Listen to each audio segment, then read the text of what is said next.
Magandang araw mga amo at welcome sa Kalita.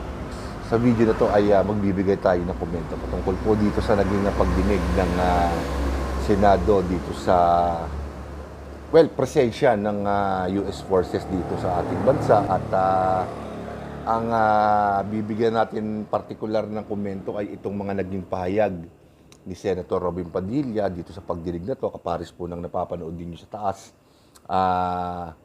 Hanapin nyo na lang po yung parte na yan, mga around 20 to 30 minutes po yata yan. A day or two na nakakalipas. So, madali namang makita sa Facebook yan. So, pinanood ko itong video na to at napansin ko lamang na para bang hindi maganda yung naging pahayag ni Senator Robin Padilla. By the way po, yung po nakikita nyo sa kabilang screen nung nasa taas, isang research person po yan, nakalimutan ko yung pangalan, at naging bisita rin po yata, naging research person din ang isang opisyal ng Philippine Coast Guard. So, overall, dito sa video na to, kasi pagka nilagyan pa natin ng volume yung video na yan, hahaba ang ating video. So, nakakaumay naman. So, paiisain na lang natin dito sa video na to, ay binanggit niya, tinatanong niya itong research person na to, itong napapanood nyo na to, kung kailangan daw ba natin ng presensya ng US Forces dito sa ating bansa. Nakaagad naman at bilib naman ako sa sinagot ng research person na to at sinabi niyang siyempre kailangan natin ang US Forces dahil kaya nila tayong tulungan pagdating sa armas, kapares na po nung binabanggit ko nung mga nakakaraan. Ang silbi ng US sa atin ay, ng US Forces sa atin, ay matuturuan ng ating mga kasundalhan, ng ating Navy, Marines, ang kabuuan ng Armed Forces of the Philippines, ng mga makabagong teknolohiya, lalong-lalo na sa armas, training, at syempre, hindi rin maiiwasan dyan na mabigyan tayo ng mga magagandang gamit na hindi natin kayang bilhin dahil isang mahirap na bansa lamang po tayo. So, may mga binanggit pa siya dyan na paulit-ulit na lang, paulit-ulit. Kailangan ba natin ang presensya ng US Forces dahil nagdudulot daw po ito ng tensyon, ng mataas na tensyon dyan sa West Philippine Sea. Lalo na po at buwan-buwan po yata ay nagkakaroon ng resupply mission dyan sa Ayungin Shoal, sa mga sundalo po natin na nagbabantay dyan sa ating teritoryo. Pero ang nakakagulat po dito sa sinabi ni Senator Robin Padilla ay binanggit niya na 6 na taon bago nung nakaraang 6 na taon ay hindi naman daw ganyan ang iginagawi ng Chinese Coast Guard, ng Chinese government sa ating mga resupply missions diyan sa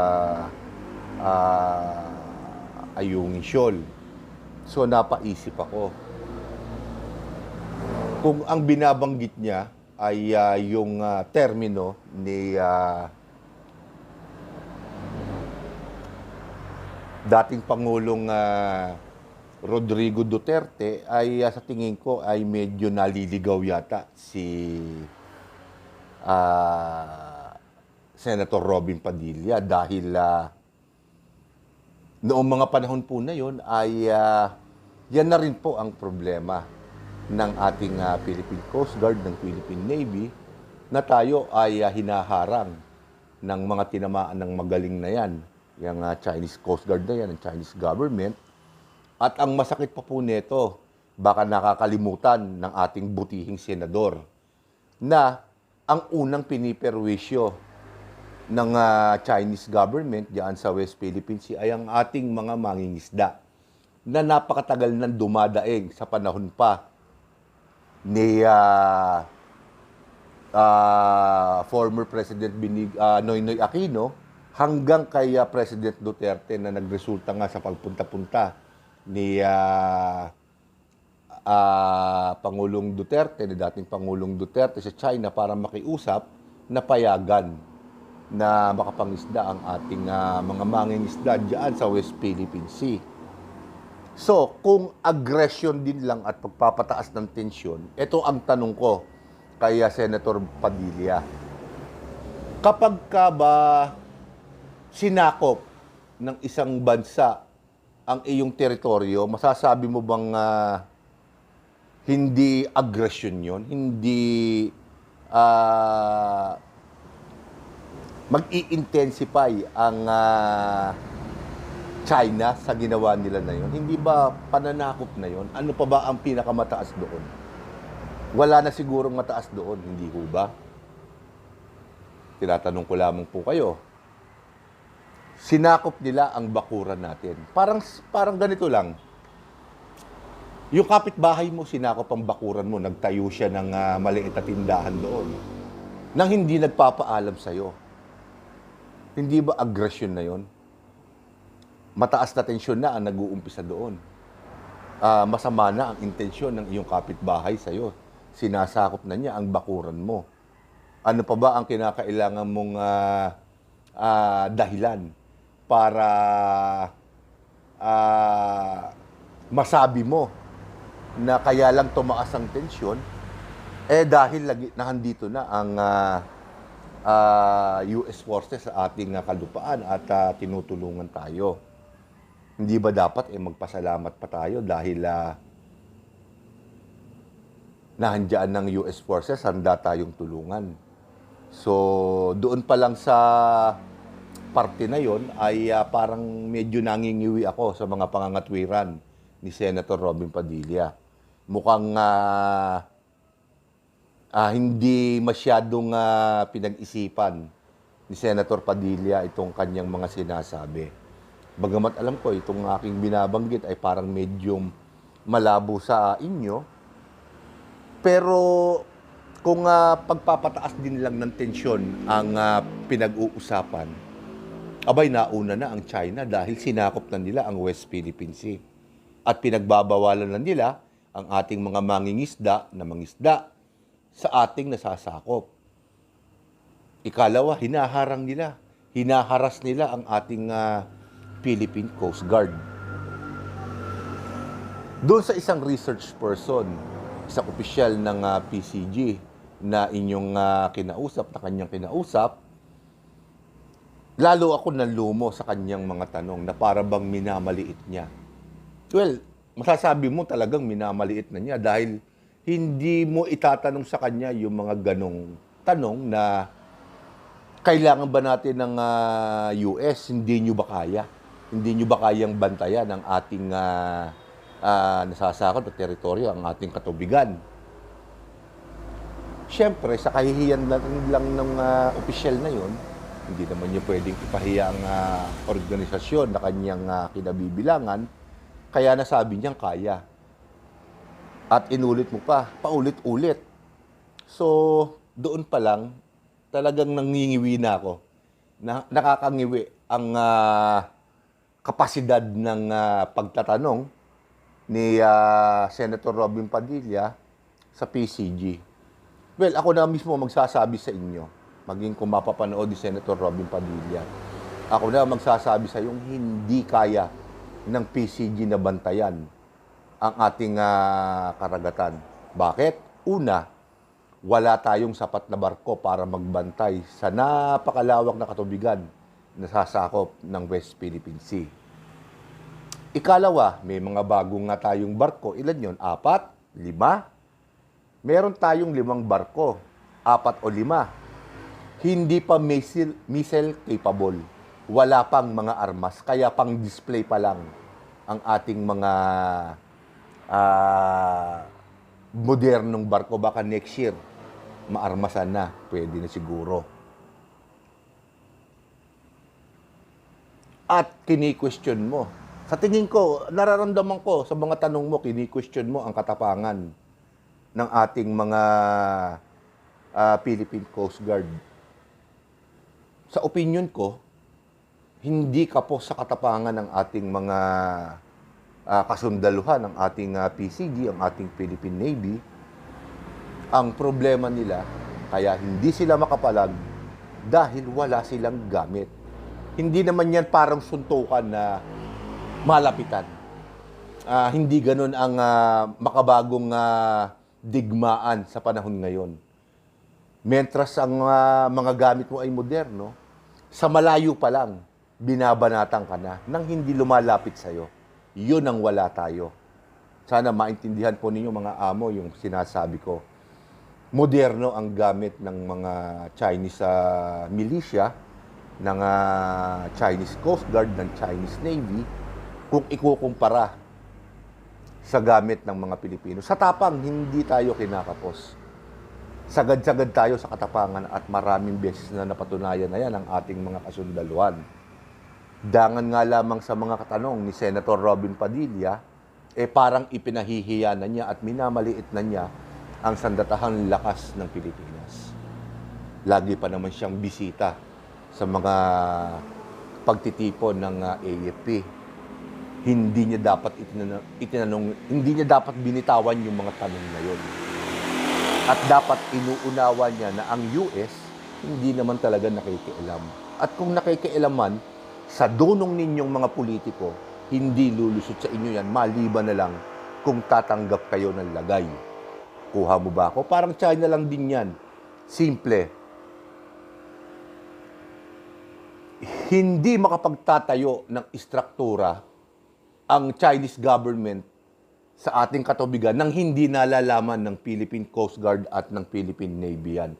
At hindi makakakilos ang Philippine Coast Guard at Philippine Navy nang walang direktang utos sa mga politikong kagaya mo noon.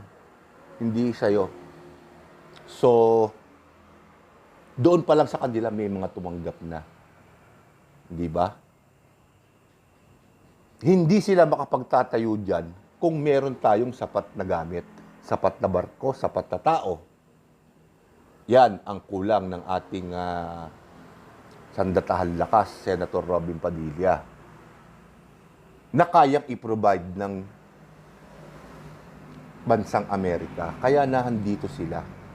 At yung sinasabi mong tayo ang ibinabala, parang hindi naman tama na sabihin mo na gano'n na tayo ang ibabala nila. Ano ba ang pakialam, tama ka doon? Ano ba ang pakialam natin sa digmaan ng China at US? Wala naman. Kaya nga lang tayo pumapayag na nandito sila dahil kumpleto sila sa gamit.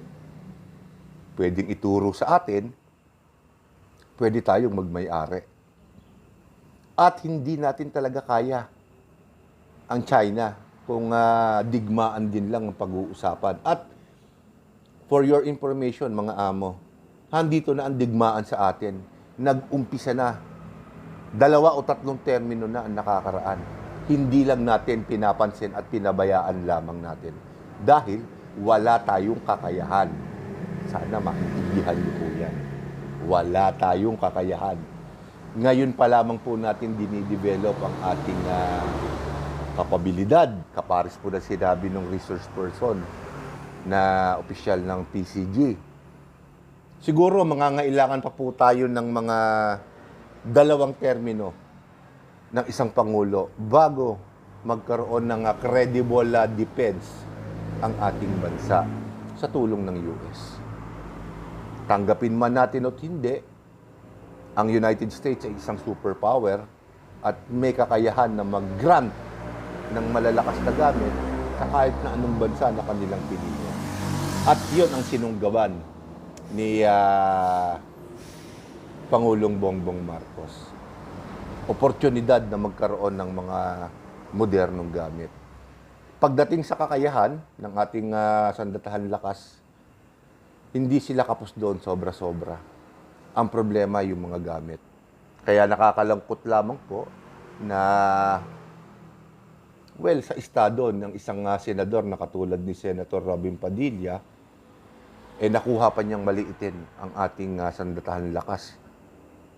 Nakakalungkot po ang kanyang kakayahan. Nakakalungkot po. Imbis na ituon niya ang isip niya kung paano tayo hindi magugulangan ng US habang nahandito sila, ang tinitira pa niya yung kanyang mga kababayan. At para bang sa pakiramdam ko, mas ninanais pa yata niya na wag na nating pakialaman ng US sa kanilang na ang China, wag na nating pakialaman ang China sa kanilang ginagawang pananakop sa ating bansa. Yun ang akin nararamdaman kay Senator Robin Padilla. Hindi na nagawa ng kanyang iniidolong presidente noon. Inamin na rin ni dating Pangulong Rodrigo Duterte na hindi niya kaya ang China. Nagagawin at gagawin ng China ang gusto niya at wala tayong magagawa. Kung ngayon man ay nagagalit ang China dahil mayroong mga US forces dito sa ating bansa, dapat lamang dahil meron na silang pangingilagan at siguro mga ilang buwan lang sana loobin na maaprobahan itong joint patrol na ino-offer ng European, ng UK, ng Canada, ng Australia at ng US na sa ganon ay mabantayan ang ating teritoryo. At habang ginagawa nila yon ay nadidevelop din ang ating capabilities, ang ating modernization program ay magtuloy-tuloy at mabigyan tayo ng mga libreng gamit para magamit natin at maipagtanggol natin ang ating sarili. Hindi tayo ibinabala ng US. Tinutulungan po nila tayo dahil sa ayaw at sa gusto natin, nahandyan na ang digmaan sa ating bakuran. Hindi lang natin pinapansin. So, dito ko muna po tatapusin ang video na to at sa susunod ko pa po mga video ay ibang paksa na naman po ang ating tatalakayin. So, with that, ako po si Boss Dags. At kung dito sa channel na to, ako ang boss. Kayo naman po lahat ang mga amo ko. Marami pong salamat.